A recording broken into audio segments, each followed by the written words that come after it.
We brought our family here to Flossenbürg concentration camp in Germany in order to teach them about destination, that it's important to know our true end in order to live well. Dietrich Bonhoeffer was someone who understood this. He knew that if he was going to live obediently, live courageously, live faithfully for Christ, he had to know his end and his destination.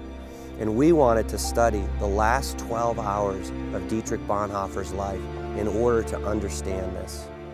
Dietrich Bonhoeffer was a pastor. In 1935, at the height of the Nazi power, Bonhoeffer was asked to lead an underground seminary in Finkenwalde. He did that for 2 years until the Germans discovered what they were doing and they shut it down. A few years after that, he was invited through his brother-in-law to join the conspiracy against Hitler.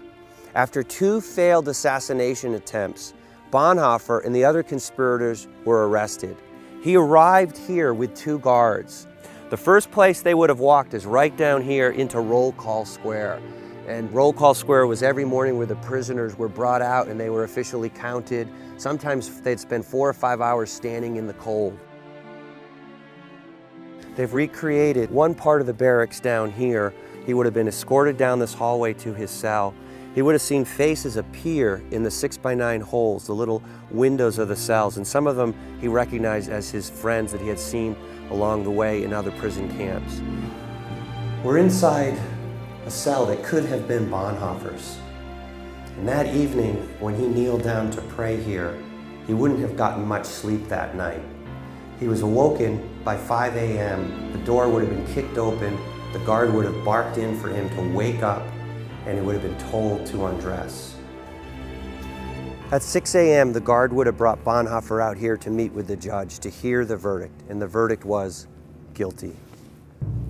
This is the courtyard in which Bonhoeffer faced his last moments, and he was faced with an amazing test. Would his faith remain to the very end?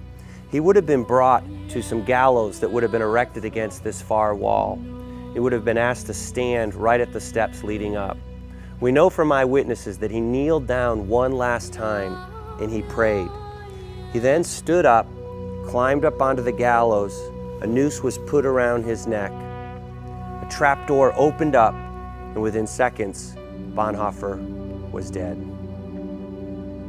I brought my family to this spot. We're just down outside of the walls of the camp. My guide pointed out where the bodies had been dumped onto the funeral pyre and burned, and that's where Dietrich Bonhoeffer ended up.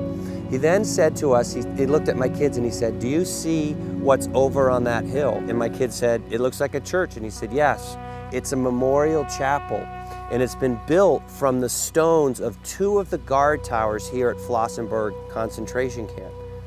And Herbert, our guide, said, "That's to show you that death does not have the last word.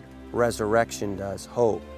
And I realized that my kids, if they understand their destination and they realize that at the end of their life is the fulfillment of their wildest dreams, then they can, as they go through life, deal with suffering, deal with pain, and deal with hard things the way Bonhoeffer dealt with them. And they can do so with confidence, they can do it with hope, and they can do it with joy.